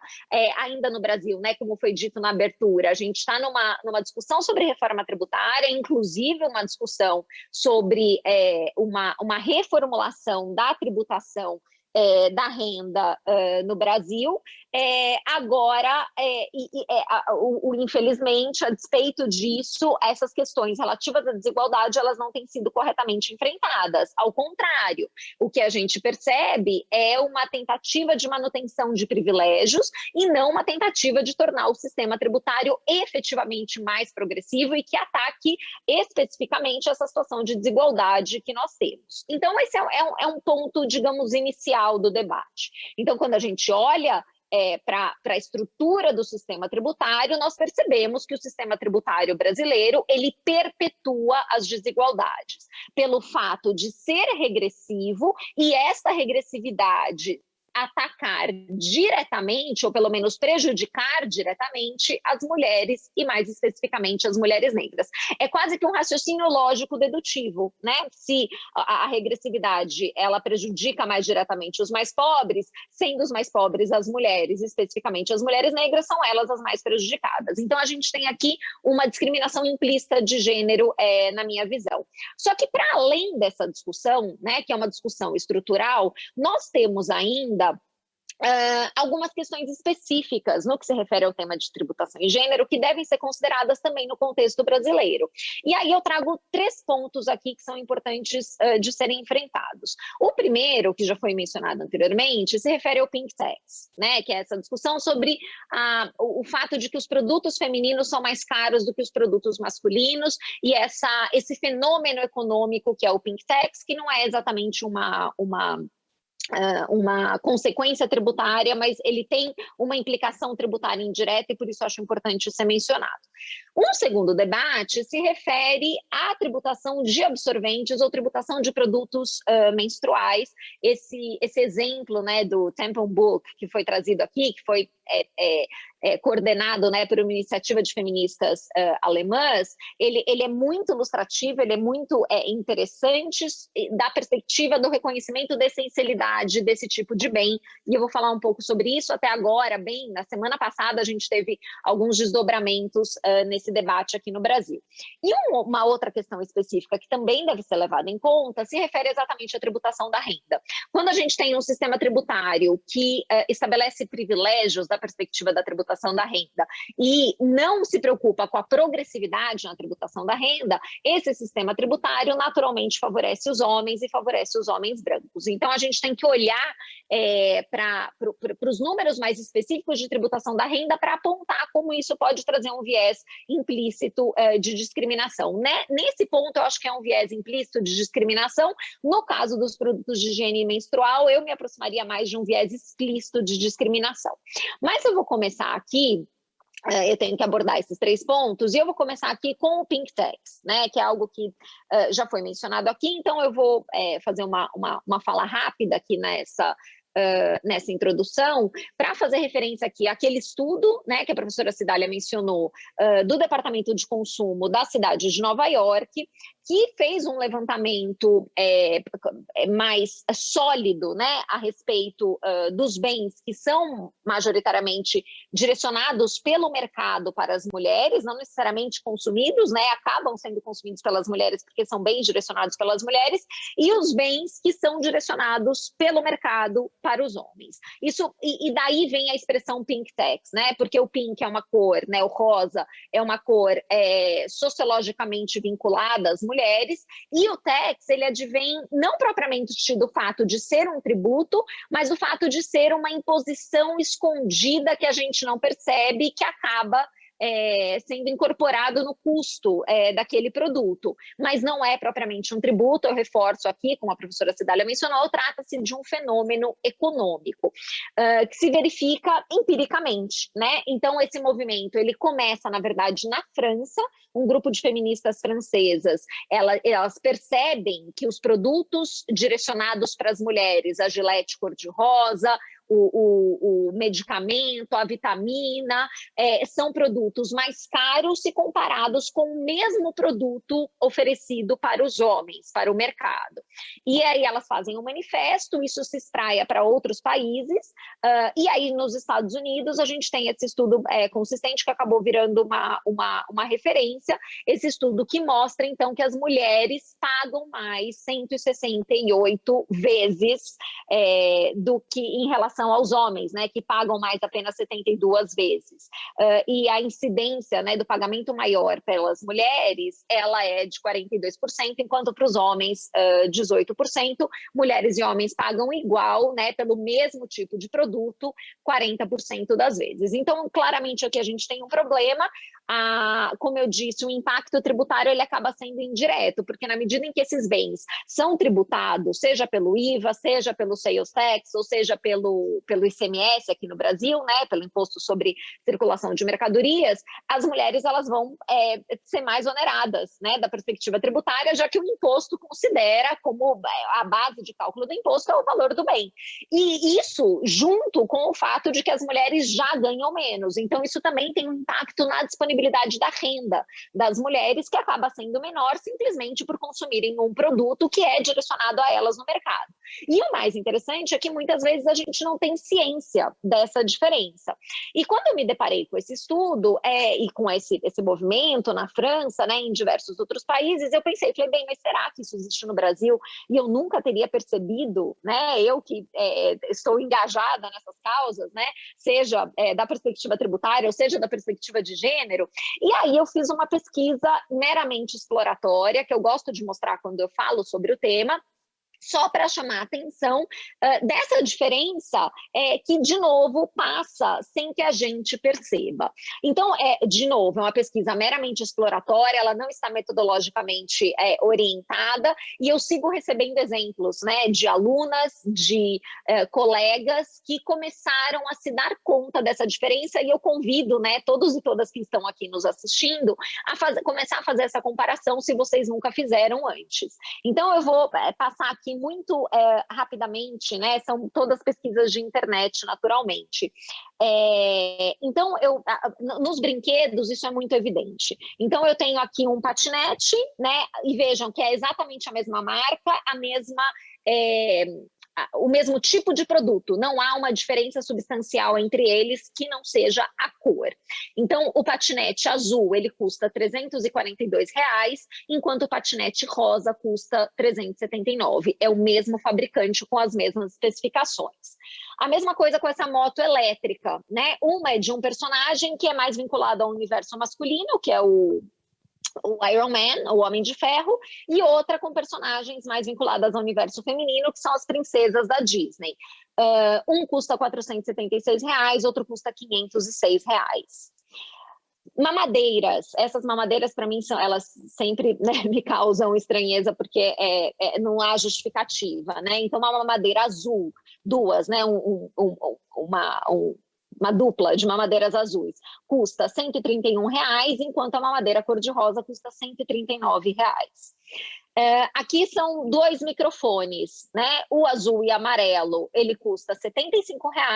O rosa, que é das princesas, ele custa R$149. Aqui, nesse momento, vocês poderiam dizer, mas será que não tem uma diferença de royalties, né? E por isso os royalties femininos são mais caros? Não faria nenhum sentido, porque os dois, por exemplo, são da Disney, né? Assim como as motos. Então, o pagamento de royalties é absolutamente equivalente nesse caso. Creme dental, né? Um creme dental do Homem-Aranha custa R$4,19, enquanto o da Barbie custa R$8,49. Uma regatinha com o McQueen, né, do Carros, que é mais vinculado ao universo masculino, R$39,90, a das princesas R$45,90. Para a gente sair do universo infantil, uma mochila Puma cinza, ela custa R$61, cerca de R$61. Uma rosa clarinha, R$89,90. A rosa choque, né, ou pink, R$109,90. Esse daqui foi uma aluna que me mandou. O Monopoly, ele tradicionalmente, né, traz como magnata, claro, um homem branco de cabelo branco, né, é o magnata. E esse jogo custa R$69. Aí a Hasbro lançou uma versão em que a magnata é uma mulher. Não há pagamento de royalties, é um jogo igualzinho, só que com invenções femininas, todo voltado para o universo das mulheres, com o objetivo de empoderamento das mulheres. Esse mesmo jogo custa R$102, é uma diferença muito significativa. E aqui umas colegas me mandaram bebedouros para pets, né? Então o cor-de-rosa, eu acho que é para gato, né? O cor-de-rosa custa R$209, o azul R$170. Numa outra loja, o cor-de-rosa custa R$154, o vermelho R$132. Um tapete para yoga, esse daqui é da Amazon. O azul custa R$60, o rosa R$69. Um bercinho infantil, o azul custa R$284, o rosa R$329. E para terminar, uma cadeira de trabalho, a azul custa R$500, a rosa custa mais de R$700. O ponto é, não existe justificativa para essa diferença de preço que não seja uma discriminação evidente, né? E aí, de onde vem essa discriminação, né? Eu tenho aqui algumas hipóteses, há muita literatura sobre o tema, literatura econômica, inclusive, mas as hipóteses aqui, elas são basicamente sociológicas, porque se entende que as mulheres gastam mais, né? Então, as mulheres seriam mais fúteis em relação ao consumo e elas estariam mais dispostas a empregar recursos no consumo de determinados bens. E a indústria, o mercado, se aproveita dessa percepção sociológica.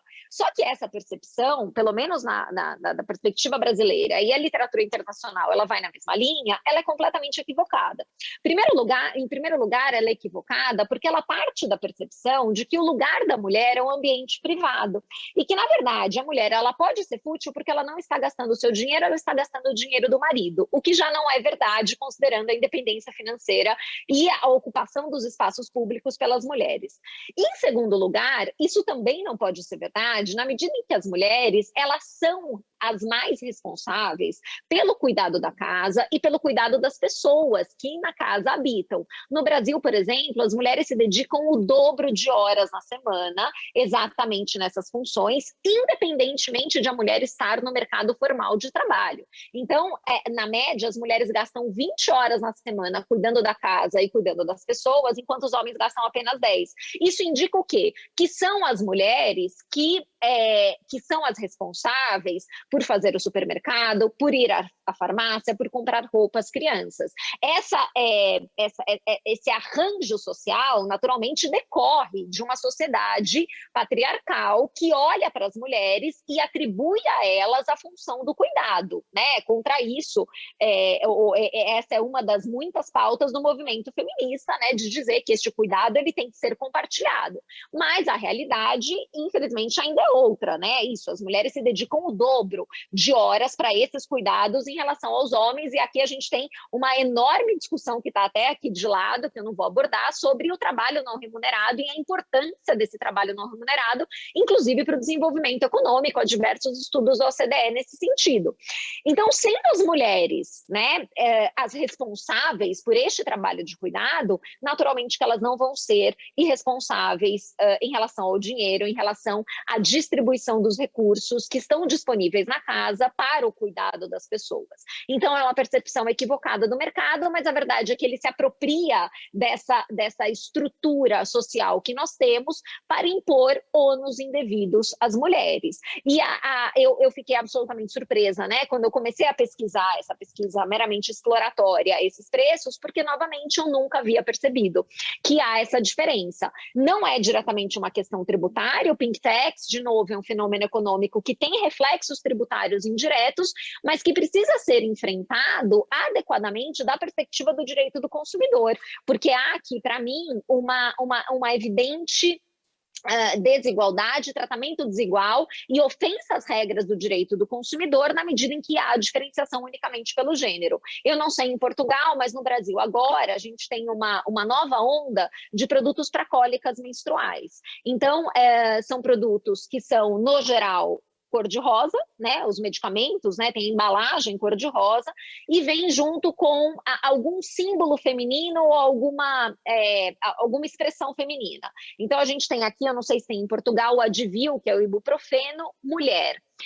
Ou então o Buscofen, né, que traz o fen do feminino. E todos eles com o símbolo do feminino nas embalagens, todos eles nós entendemos a sua dor, nós entendemos a sua cólica, e todos eles mais caros. Só que quando a gente olha a composição do produto, é exatamente o analgésico que é vendido genericamente, sem a colocação do termo mulher ou sem a consideração do símbolo do feminino. Então, há claramente um abuso do mercado aqui, porque a mulher entra na farmácia achando que vai comprar um produto que é efetivamente diferenciado para sua cólica menstrual, mas na verdade ela está comprando o bom e velho analgésico de sempre, sem nenhuma diferenciação. Esse é o exemplo mais marcante para mim de Pink Tax e que a gente vê, né, absolutamente todos os dias.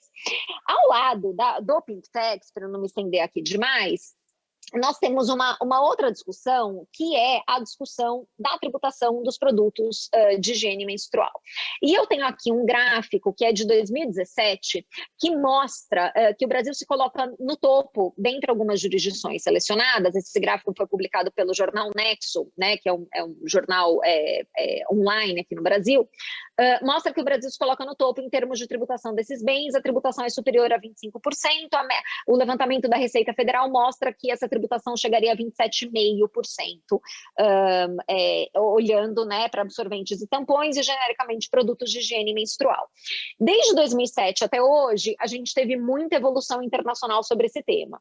Então, por exemplo, a Itália, que tributava mais de 20%, reduziu a tributação para 10%, a Alemanha, por conta daquele movimento do Tampon Book, reduziu a tributação para 7%, né? Os absorventes eram tributados como são tributados caviar, né? Então eram qualificados como bens não essenciais, então foi uma grande vitória na Alemanha. A África do Sul zerou a tributação, a Austrália zerou a tributação, o Reino Unido zerou a tributação. Nos Estados Unidos a gente tem tido alguma evolução nesse sentido, mas como a tributação é estadual, né? Depende do sales tax, vai depender de cada estado, mas há um grande movimento para a redução da tributação dos absorventes. E o Brasil? o Brasil continua igual. E aí é claro que tem uma discussão entre os economistas, né, que vão dizer o seguinte: olha, mas o sistema tributário tem que ser neutro. Não faz sentido você dar benefício para absorventes e tampões e produtos de higiene menstrual, porque quem vai se beneficiar disso vai ser a indústria e isso não necessariamente vai ser repassado no preço. Essa é uma crítica muito frequente.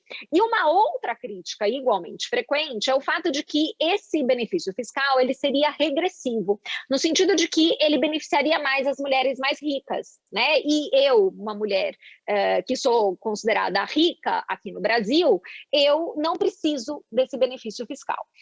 Na minha opinião, a gente consegue rebater esses dois argumentos de um modo muito fácil, né? O primeiro argumento, que se refere ao fato de que isso não vai reverberar no preço, ele pode ser rebatido com uma mera previsão legislativa obrigando aquele que vende a deduzir um imposto que está reduzido do preço do bem. Há, inclusive, iniciativas legislativas nesse sentido que colocam para o comerciante, para o industrial, o dever de fazer a dedução na nota fiscal, de modo que a gente consiga controlar se o benefício fiscal está sendo efetivamente repassado no preço. Então, isso a gente resolve legislativamente sem nenhum problema. Em relação à questão da regressividade, eu, Tatiane, serei mais beneficiada, né, do que a população mais pobre. Esse argumento a gente combate de um outro jeito. Agora, recentemente, no começo deste ano, a Unicef, junto com a ONU, naturalmente, publicou um estudo sobre pobreza menstrual no Brasil. E os dados são alarmantes. O que nós temos é que 1 a cada 4 meninas deixam de ir à escola no Brasil por conta da falta de acesso a absorventes. O que nós temos é que meninas negras consomem 18% menos de absorventes do que as meninas brancas. Então, nós temos uma disparidade, né, em termos de acesso, que é muito significativa. Essa disparidade só mostra que este benefício fiscal é absolutamente necessário, a despeito de uma suposta regressividade, porque o consumo deste bem, ele não é opcional. O consumo, ele é obrigatório e é imposto por uma demanda biológica inafastável. Então, as meninas que não consomem esses bens, elas não estão deixando de consumir porque encontraram um substituto à altura. Ao contrário, os substitutos mais comuns no Brasil para conter fluxo menstrual são miolo de pão, tecido e jornal. Então, a situação de ausência de dignidade menstrual que as meninas e mulheres no Brasil vivem, ela é tão severa que uma eventual regressividade para as pessoas de alta renda, ela seria compensada com uma ampliação deste acesso. E aí os economistas dizem, não, mas muito melhor do que isso seria distribuir absorventes, ter uma política pública de distribuição que assegurasse que essas meninas que não têm dignidade menstrual e que estão numa situação de ofensa evidente a direitos humanos, seria então fazer com que esses absorventes, esses produtos chegassem a ela. Pois bem, semana passada, houve uma grande comoção no Brasil em razão de um projeto de lei que foi aprovado no nosso parlamento, no sentido de que esse projeto de lei ele previa a distribuição de absorventes e produtos de higiene menstrual para mulheres e meninas em situação de vulnerabilidade social e econômica. Detentas do sistema prisional, por exemplo, não recebem absorventes junto com seu kit higiene. De novo, né, essas detentas utilizam miolo de pão para conter o fluxo menstrual. Pessoas em situação de rua, meninas que estão matriculadas no ensino público, elas receberiam absorventes a partir do nosso Sistema Único de Saúde, a partir de um sistema amplo e descentralizado de distribuição. Este projeto de lei foi aprovado no Congresso Nacional. No entanto, na semana passada, o presidente Jair Bolsonaro vetou o projeto de lei. No momento de sancionar e assegurar, então, a existência de alguma política pública para a contenção da despesa da pobreza menstrual e que assegure a dignidade menstrual, o presidente optou pelo veto a este projeto de lei, alegando razões orçamentárias que são absolutamente descabidas. Então, a situação que a gente tem no Brasil hoje é uma alta e excessiva tributação que coloca esses bens, que, na verdade, né, deixa de reconhecer a essencialidade desses bens, e bens que são consumidos majoritariamente por mulheres, e, portanto, a discriminação é explícita nesse caso, e junto com uma tributação muito elevada, a ausência de políticas públicas consolidadas para a distribuição desses bens. É claro que, em reação a esse veto, diversos estados começaram a adotar políticas próprias para falar, não, nós vamos distribuir para as nossas estudantes. Mas o que a gente precisa é uma concertação nacional para enfrentar esse tema e assegurar a realização de direitos humanos e, portanto, de direitos básicos da população brasileira.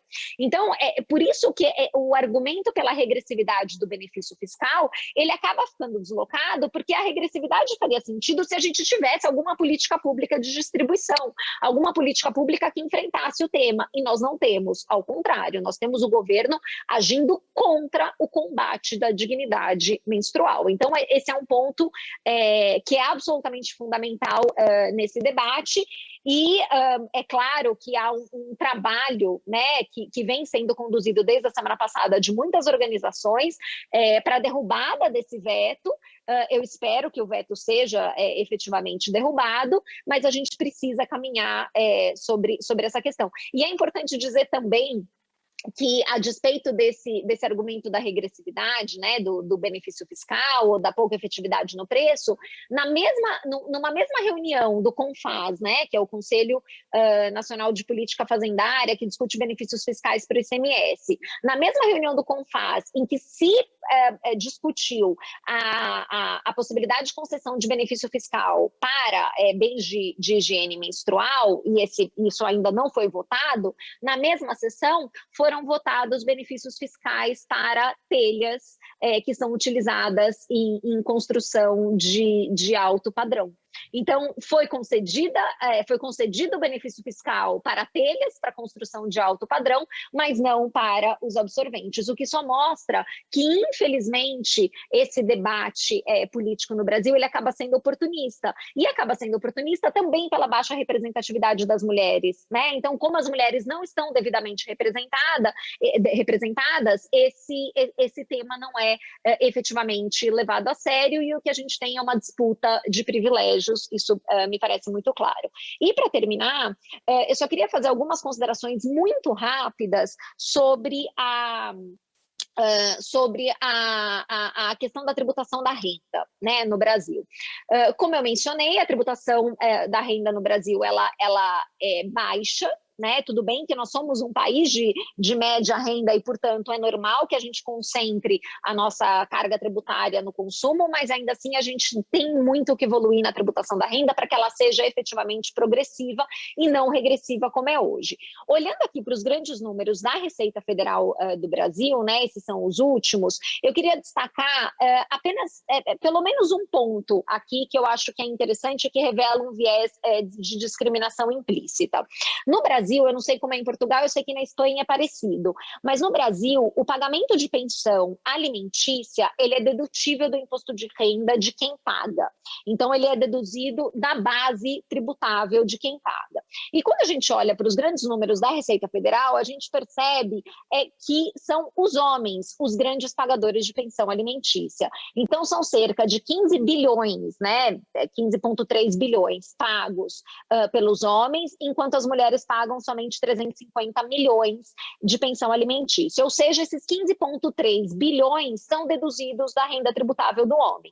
Só que a mulher que recebe essa pensão alimentícia, ela é obrigada a oferecer esses mesmos valores à tributação se ela quiser se beneficiar da dedução do dependente, né, que é uma dedução de cerca de R$ 2.700 no ano. Então, exatamente pelos gastos com as crianças. Então, vejam a situação, né? A mulher, ela já é onerada com o trabalho do cuidado, ela já é onerada pelo fato de ela ser responsável, ou mais diretamente responsável pela gestão dos filhos, né, provenientes de um casal, e, além de tudo, o homem que paga a pensão vai deduzir este valor da sua renda tributável, enquanto a mulher deve oferecer este valor à tributação, aumentando a tributação dos seus rendimentos. Então, a gente tem aqui um viés implícito de discriminação. Ele é implícito por quê? Porque não é que o sistema tributário pensou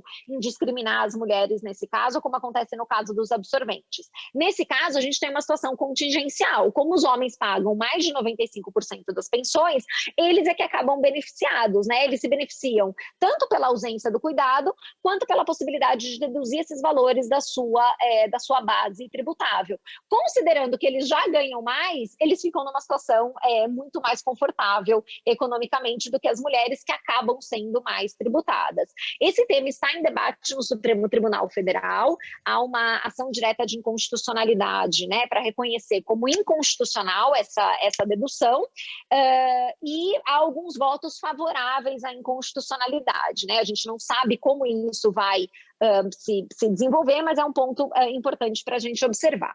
E para agora, assim, para fechar definitivamente, eu queria só mencionar a atuação que esse grupo de pesquisa que eu coordeno na Fundação Getúlio Vargas, em parceria com o coletivo de procuradoras da Fazenda Nacional, que são os tributos a elas, esse grupo ele apresentou diversas ideias, né, para pautar o debate sobre a reforma tributária no Brasil que considerasse a dimensão de gênero. E, nesse sentido, nós tivemos pelo menos 2 dessas propostas apresentadas na Câmara dos Deputados, então, que viraram projetos de lei, são os projetos de lei 1740 de 2021 e 1741 de 2021. Os dois têm a mesma estrutura. Eles prevêem a concessão de incentivos fiscais de imposto de renda para pessoas jurídicas que ou contratem mulheres vítimas de violência doméstica e financeiramente dependentes, ou mulheres de baixa renda, chefes de família.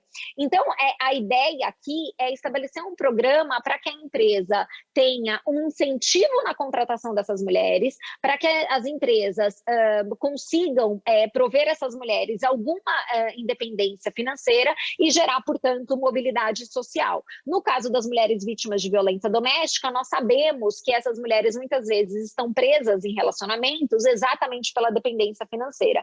Então, dar a essas mulheres independência é um passo importante para a emancipação e para a saída desse relacionamento abusivo. No caso das mulheres chefes de família e das mulheres de baixa renda, a gente percebe que, pelos dados que eu mencionei anteriormente, grande parte das chefes de família são mulheres que estão em situação de extrema pobreza, então a contratação ela também seria uma situação de mobilidade social e de assegurar maior segurança econômica a essas mulheres. Esse modelo de programa, né, de conceder incentivo fiscal para as empresas na base do imposto de renda das pessoas jurídicas, ele já existe no Brasil. Existe o programa Empresa Cidadã, que prevê a ampliação da licença maternidade e da licença paternidade. Muitas empresas aderiram a este programa e ele é visto como um programa de ganha-ganha, né? Então, tanto a empresa ganha quanto a sociedade ganha. A empresa ganha na concessão do benefício fiscal e a sociedade ganha no combate a essa desigualdade.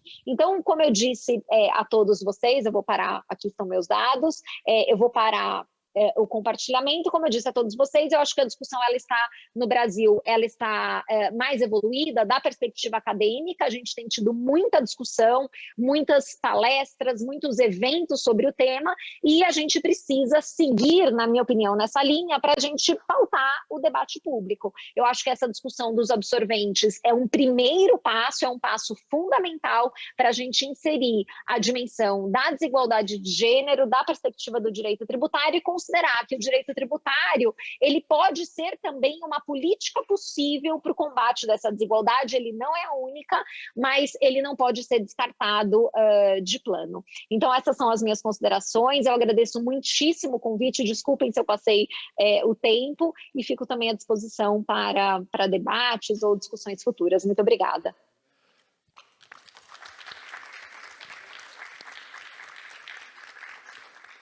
Puxa vida, pessoal, acabou o nosso tempo. Puxa vida, que pena. Não teremos condições de fazer perguntas a mais. Mas eu quero parabenizar a todas vocês, Cidália, Sofia, que está aqui do meu lado, Tatiane, que está aí no Brasil. Olha, parabéns a todos vocês. Nós realmente nos sentimos muito valorizados, nos sentimos, digamos, enriquecidos com a palestra de cada uma de vocês. Parabéns mais uma vez, muito obrigado. E agora eu devolvo a palavra para a nossa Catarina. Em Portugal, estes produtos são taxados à taxa mínima de 6%. Vamos então ver um pequeno vídeo e depois damos início ao painel.